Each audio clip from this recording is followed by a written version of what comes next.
Here now exclusively, Congresswoman Tulsi Gabbard of Hawaii, a 2020 Democratic presidential candidate, combat veteran, and major in the Army National Guard. She is campaigning tonight in New Hampshire. Thank you very much, Congresswoman Gabbard. Good to have you here tonight. Thank you, Martha. Appreciate the opportunity. So obviously you think this is heading in a very bad direction. What do you think happens next? Well, we've got to be clear-eyed about the situation that we are in, that inching closer, actually more than inching, speeding towards an all-out war with Iran would make the wars that we've seen in Iraq and in Afghanistan look like a picnic. It will be far more costly in lives, and American taxpayer dollars, and all towards accomplishing what goal? What objective? I think that's really at the crux of this decision that President Trump made to take out Soleimani. We've got to make sure that our commander-in-chief is making decisions that are based on the best interests of the safety and security of the American people, our own national security, and that's not what's happened here. All right, so put yourself for a moment in the White House, in the Oval Office. You have a situation where tankers are being hit. You have a situation where an American contractor is killed, and then you have the embassy that we built. It is sovereign United States territory under attack. What would you do? Well, actually work to de-escalate the situation. We've got to recognize that these things didn't just happen overnight. These things began with Trump's withdrawal from the Iran nuclear agreement, choosing to move away from diplomacy, further escalating tensions between the U.S. and Iran, escalating crippling sanctions, a modern-day siege against Iran, sending more and more troops to the region, further escalating tensions, and designating Iran's military as a terrorist organization, further escalating this conflict with Iran, something that's never been done by any country anywhere in the world before. Right. And this is where he has not put the national security interests of our country first. I just want to finish this because there's two main points here of how he has undermined our national security. Number one, every day that goes on that Iran is not in the nuclear agreement and just, I think yesterday announced that they're no longer abiding by any restrictions that were part of that agreement, that means they're closer to developing a nuclear weapon capability, putting us and the world at risk. And number two, because our forces in Iraq, for example, are no longer going to be focusing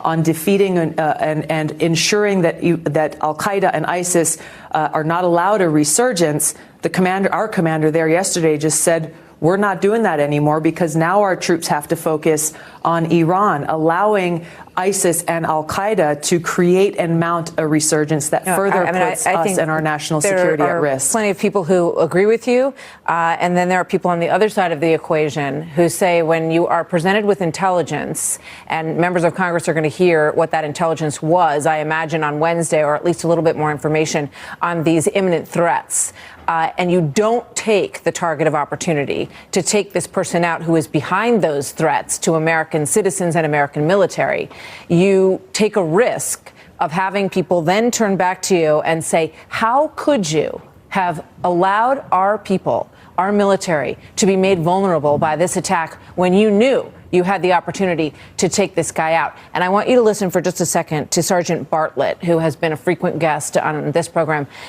when he talked to us the other night about the IED that was Iranian-made that blew him up and changed his life and took away his friends. Watch this. It's retribution for guys like this. Sergeant First Class Brian Mancini, dead at the hands of Iranian, past his injuries.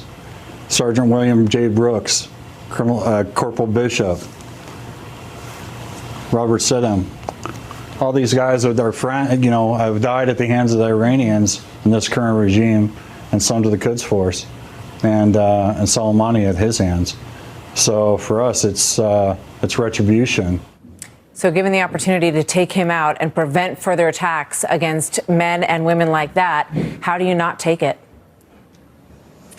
Oh, look, Martha, I'm the only candidate running for president who's actually served in uniform in Iraq during the height of the war. I understand very clearly both what happened and the situation, the challenges that we are dealing with there now.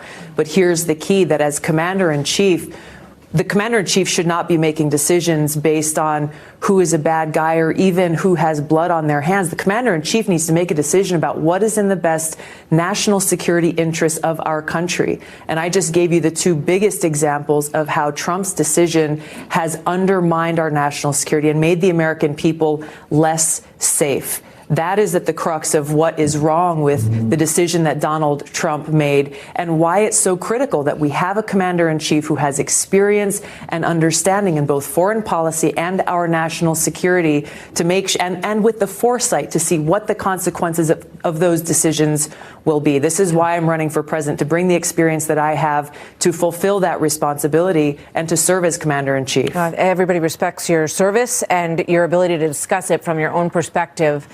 From your experiences there as well. I just want to play this. This is a soundbite from the Hezbollah leader, Nasrallah, threatening Americans and warning U.S. forces. When the American soldiers and officers' coffins start moving to the United States, as they came vertically, they will go back horizontally. Then Trump and his administration will recognize that they really lost the region and they will lose the election. Interpret that threat for us, in practical terms. What do you expect to happen now?